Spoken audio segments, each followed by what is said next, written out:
Hello friends, so today's video is going to be a very casual chit-chat discussion about a reading challenge that I gave myself in the month of May, which was to read 30 books in 30 days. And I did end up accomplishing this. I kind of had no life for 30 days and I got way behind on a lot of other things.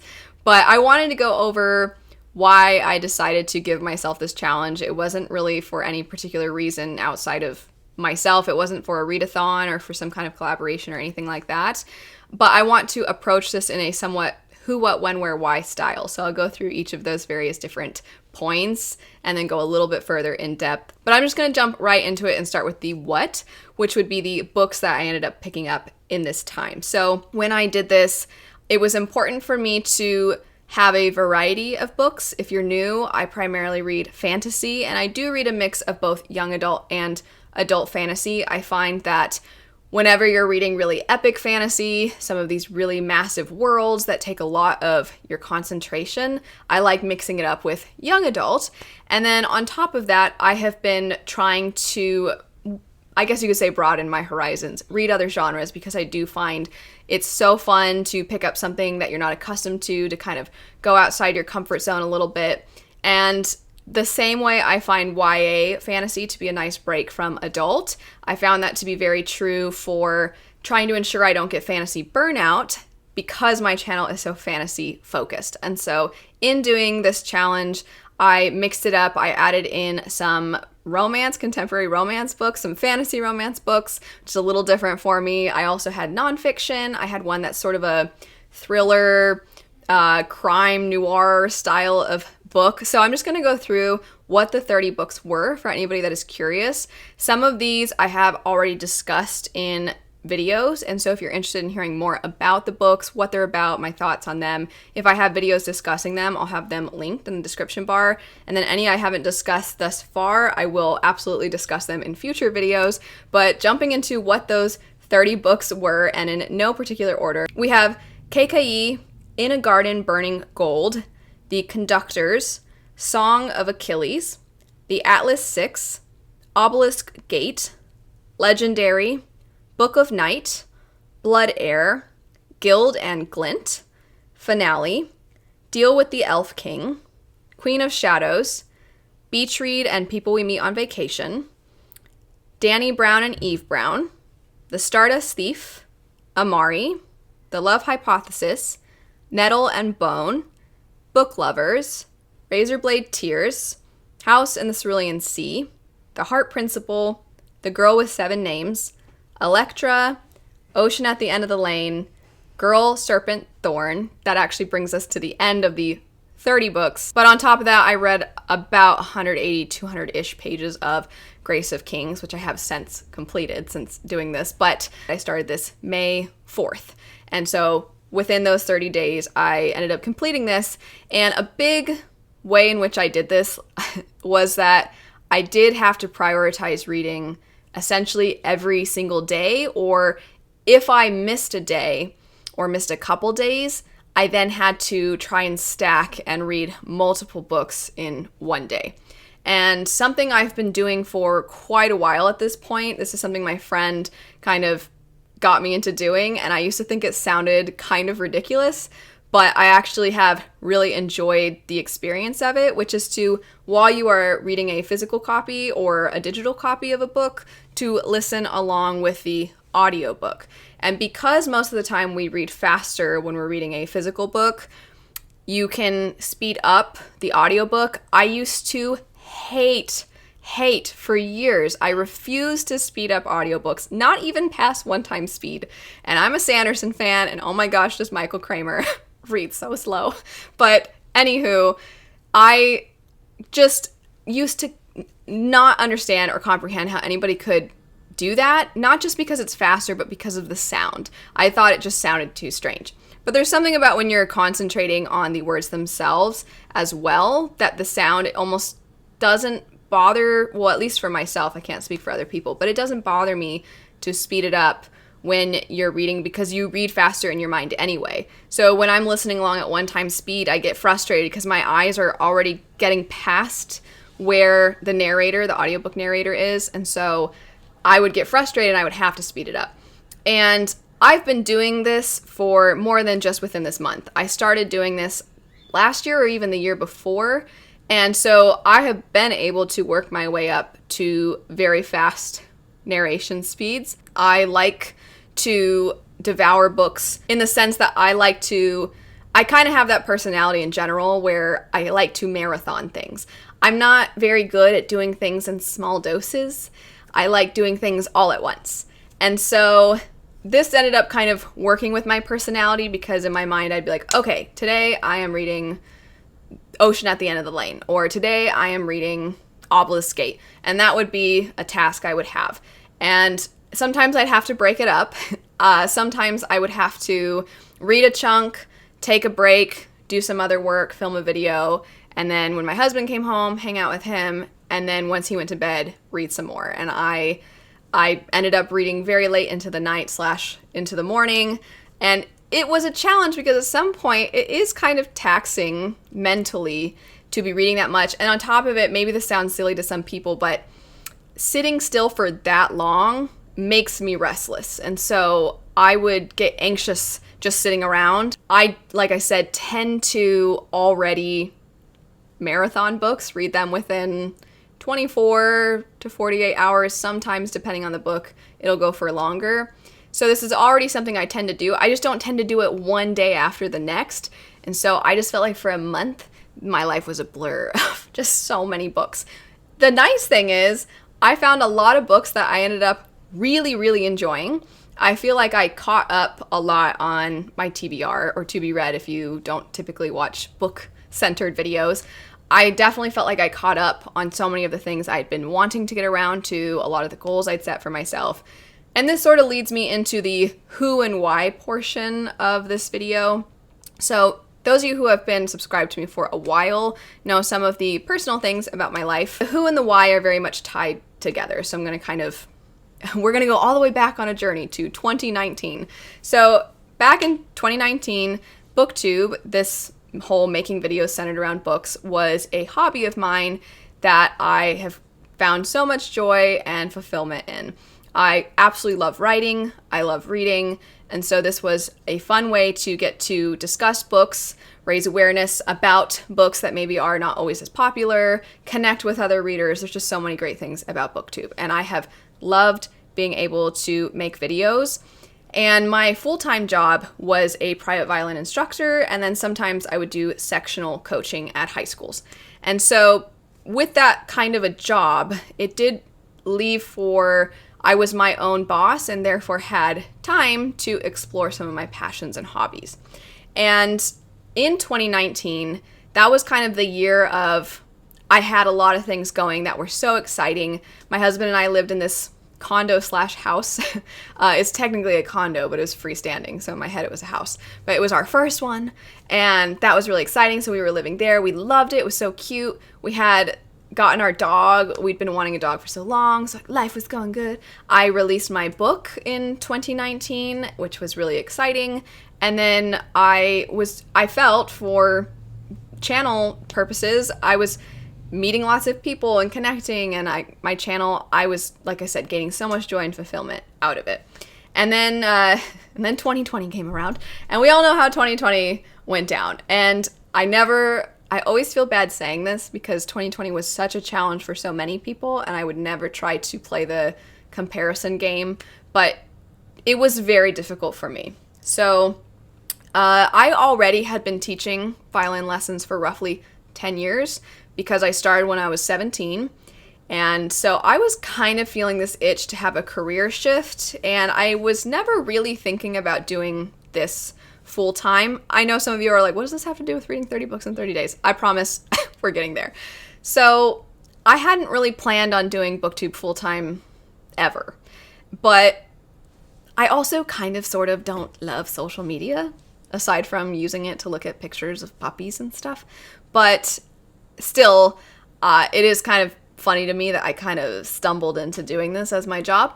But in 2020, I was feeling this itch to have a career shift, and the pandemic happened, and so it was kind of a what are we going to do as far as teaching private lessons because that's you're close to the person. Often you touch their instrument when you go to tune it, things like that.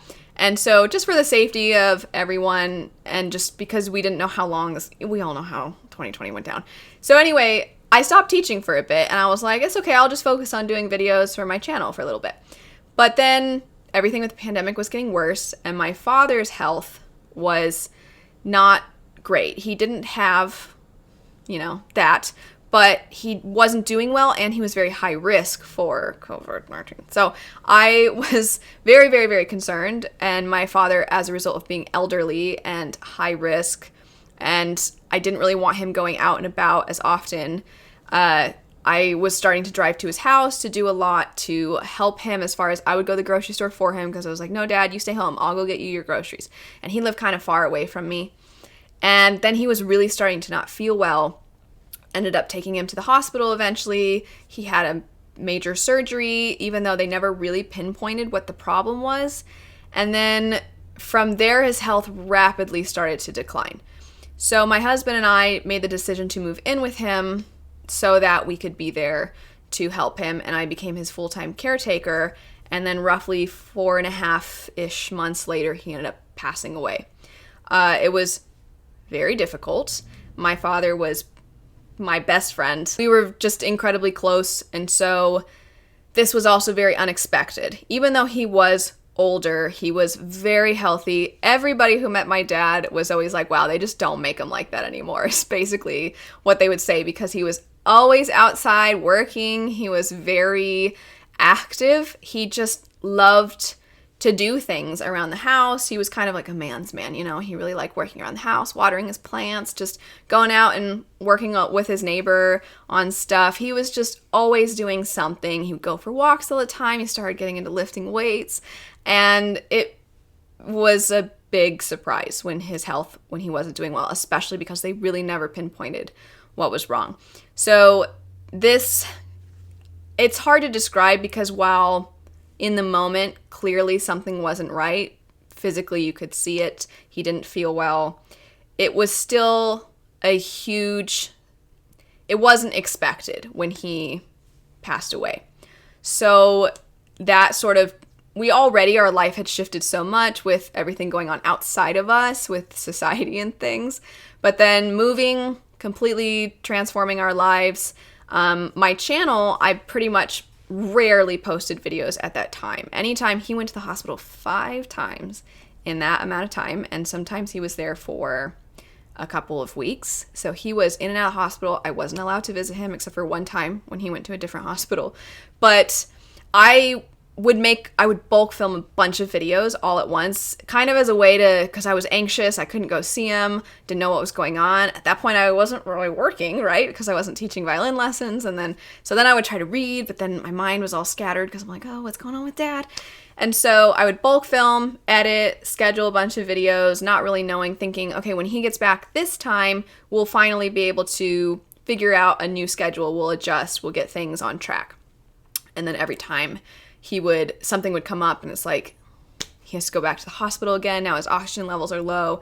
So that year was very, very difficult for me, and it felt like I had this great year in 2019, and then 2020, like again, for so many people, had this huge hit. And then because I was so close to my father, and because, a lot of people are close to their parents, but if you've lost a parent, especially in a kind of traumatic way, well, I don't even want to say especially, it's hard no matter what, so I don't want to try to put this like asterisk, like some of them are, anyway. So 2021, last year, just when you've lost someone you care about that much, it affects you in every way. You don't have that person anymore, and their role in your life is now, it's like you're having to learn to live again. My dad was the person I always talked to about the little things going on in my life. I talked to him every single day. Before even I had moved in with him, I'd call him and talk to him every day. We were very close, and he was kind of my cheerleader. He's the person that would listen and encourage me and he was just the best. And so now suddenly that's gone from my life, and I would find myself putting the emotions that meant to be toward the grieving process, the frustration, the anger, especially at how things went down with some of what occurred healthcare-wise. But a lot of the emotions I had would come out in other ways. The passion and love I had for so many of my hobbies was gone. There's this sense of numbness, I guess, is the best way to describe it. And so I just felt behind all the time in 2021. It was like I tried so hard because I was like, okay, well, he passed away in 2020, like time to pick yourself back up and get back up on your feet, and now you can do your channel full time, right? And like I was trying so hard to do it, and I was ignoring my emotional state. It was like I was trying to bury all that down by reading and working and doing more videos and things like that. And it just got to a point where I kind of hit a wall, and I was like, I'm super depressed. And I knew I was, and I knew I needed to grieve, and I needed to process. And I'm glad I took the time to do that. And I'm kind of happily can say I'm in a very good place emotionally and mentally now. But it took some time. However, I have felt kind of tremendously guilty for the past 2 years, as far as I keep feeling like I say I'm going to read something, I say I'm going to review something, I say I want to do this project with these videos on my channel, and I just kept feeling like I was failing and I was never doing it. And then when I would do things, it just felt like the passion wasn't there, not because I was trying to phone it in, but because of what I was going through inside. My internal state wasn't where I would have wanted it to be. And so I felt like when I was coming to YouTube, I always try to be, I genuinely love reading and I love books, and they're a huge passion of mine. And it just felt like that was gone, and it felt so insincere, even though it wasn't like I was lying about how I felt about books or something. It felt like I was putting on more of a front, if that makes sense. And obviously, I think a lot of people can relate to that in the sense that when you go to work, you don't like go cry on your boss's shoulder or something whenever you're having a bad day or when something is going on. You know, you have to have this air of professionalism and put your best foot forward. But I just kept feeling like I was failing, I guess. And so this year, I was like, all right, I actually am doing a lot better now, and I really want to get back on track. But it felt like I had so much catching up to do. So that kind of goes over the who, like you're introduced to me / the past couple of years, a rundown of my life. But the why originally started in a really strange way. So, you know those videos that people will swap their screen time for something else. They'll swap their screen time for exercise, or they'll swap their screen time, in this instance, for reading, something like that. Well, I had thought that would be a fun thing to do at some point. However, it sounds silly, I have 2 phones. I don't actually have a camera, I just have another phone that I film on. So I have one phone that I film and edit my videos on, and then I have another phone where I post to Instagram, where I make thumbnails, where I reply to things, comments, things like that. And so I was like, I'm never gonna get an accurate assessment of my screen time, because it's also combined with work. So I was like, I guess I can't do this, but I would like to do something. And I was like, what's the next best thing? How much time I spend playing video games, because I love video games. And not too long ago, the game Elden Ring came out, and I spent so much time playing that game. And yes, indeed, I did beat it, for anybody that's wondering. But I spent so much time playing that game, and I was curious. I was like, how much time did I spend playing this game? And I had spent, I don't know the amount of, months. I don't remember when I started playing it basically right when it came out. And then I beat it not too long after, and I spent 130 hours playing it. So I was like, how would I take that 130 hours and I divvy it up within 1 month? And then I tried to do that. That was my initial start to this whole thing. It was nothing to do with it was just, I can't do the swap your screen time challenge, so I'll do this. And then it turned from that to, well, okay, breaking that down, that's so much reading every day. I I bet if I just pushed myself a little bit more, I bet I could read a book a day, or roughly a book a day. And so I was like, let's change it to that. Let's change it to 30 books in 30 days. And that would be the who and the why. And once I started getting into it, then I was really pushing myself because I was like, you know what? This is the time to do this. This is the time for me to finally feel like I'm getting my footing, to push myself. And what's really fun, not only did I find some books that I really love, Nettle and Bone, one of my favorite books, not just that I've read this year, but of all time. I had so much fun with that book.